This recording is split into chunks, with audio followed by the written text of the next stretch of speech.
Even though everything you mentioned was in Tainari's letter, it's still hard to believe you were able to connect with Irminsul immediately after smelling Spiritborn eel for the first time.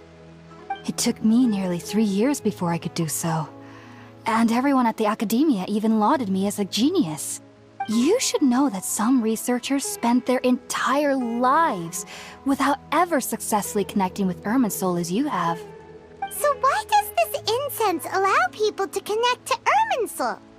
The ingredients used to make Spiritborn eel primarily consist of plants created by Greater Lord Rukkhadevata. These special ingredients are conducive to heightening our senses to the Dendro Archon's power. Since the root of the Dendro Archon's power lies within Irminsul, we can occasionally tap into her powers to peer into the depths of the earth. Naturally, anyone who can establish a connection with Irminsul in their first ever attempt must be a person of great understanding. Makes sense. But Paimon's got a question. Why was she sensitive to the smell of those plants for such a long time? That was primarily due to her body's unique constitution. Stimulated by the incense, she could perceive the Dendro Archon's power and experience the sensory overload, hence the adverse reactions. Taking in any scent similar to the ingredients of Spiritborn eel would cause adverse effects. Not to worry though, it appears you've already fully recovered. Technically, your body should still be sensitive to the powers of the Dendro Archon, but unless you're using intentional meditation techniques, the scent of Spiritborn eel should no longer trigger such reactions. Whew. Well, that's a relief. I must admit, I am quite envious of your abilities. Even if it meant suffering from pounding headaches for the rest of my life, I'd consider it worthwhile so long as I could connect with Irminsul at will. Whoa, you're really serious about this whole thing, aren't you? I am a researcher after all. As a member of the Ritaoist Darshan at the Academia, my main area of research is the stars and their connection to the fate of living beings. But there is still so much we don't know, especially regarding the mysteries that lie in the starry skies. Which is why I must turn to the all-knowing Irminsul for answers. If only my perception wasn't so limited. Unfortunately, I cannot guarantee that my every attempt to attune with Irminsul will be successful, or that doing so will leave my consciousness intact. I am currently in the stage of training known as Satyavada life. Many researchers in Sumeru have lost their minds while seeking to attune with Irminsul during this stage.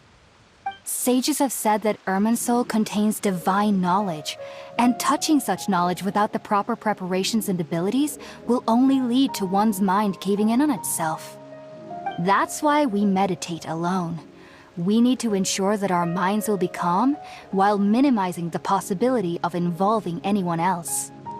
Whoa, so knowledge from Irminsul can be super dangerous. Aren't you afraid of the risks, Hypatia? Of course I do.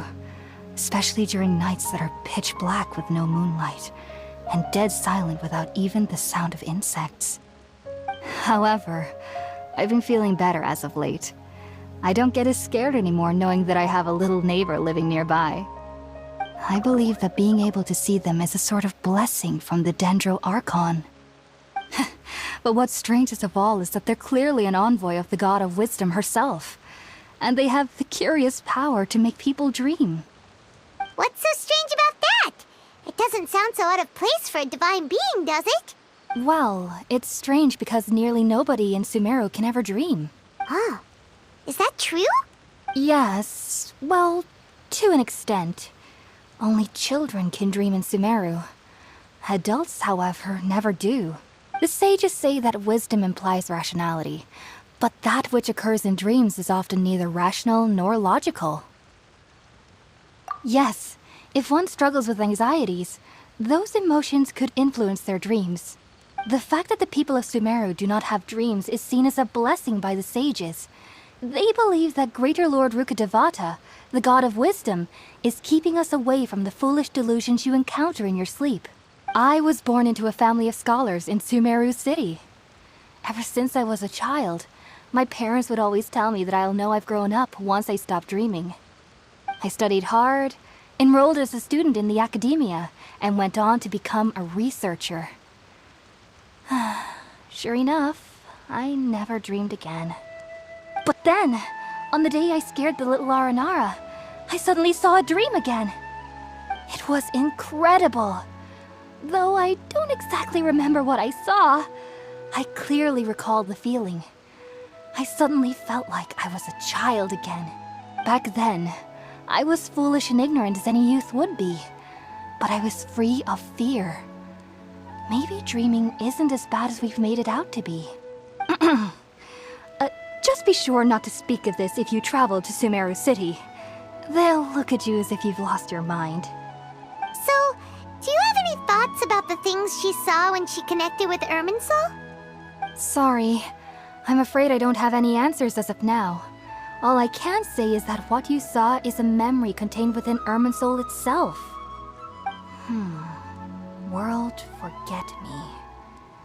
What could that possibly mean? If only I could ascend past Satyavada life and begin Paripurna life, I might have some more answers for you. If you two are ever in the area again, please be sure to come and see me. There's no need to be thanking me. You two are my saviors. Besides, I'm already looking forward to tasting some more of your cooking.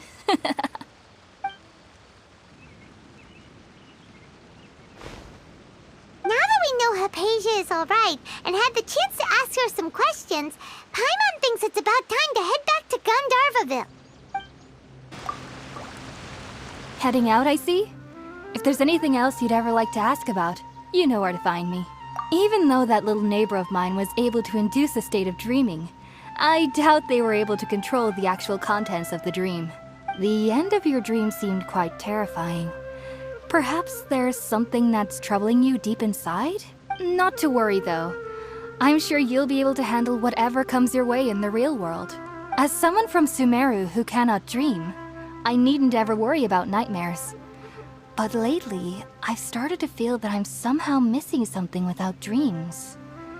It's a little hard to explain. Heading out, I see? If there's anything else you'd ever like to ask about, you know where to find me. Sumeru researchers use Spirit-born Ale to assist them in connecting with Irminsul to extract knowledge from it. Though the process can be risky, we believe that the knowledge gained is worth it. Unfortunately, I cannot help you understand your dream. At least not yet. I'm still learning how to attune to the depths of Irminsul myself. I hope that I'll be able to ascend past Satyavada life and gain deeper insights. Heading out, I see? If there's anything else, I've heard local children here in the rainforest speaking of fairy-like creatures. But I'm from Sumeru City, and have never heard of such things when I was a child. Perhaps this is because I had a very strict upbringing. My parents would seldom allow me to play with other children. I doubt they'd ever believe me if I told them about my little neighbor out here. And speaking of my little neighbor, I think they can somehow sense when Tighnari is coming to visit me. I've noticed on several occasions that as they're playing under the trees, they'll suddenly tense up and scamper away for no apparent reason.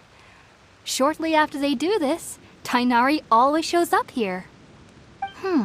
Perhaps I should ask Tighnari about this the next time I see him. Heading out, I see? If there's any, take care. Do remember to come visit anytime you're in the area. I would be happy to chat with you.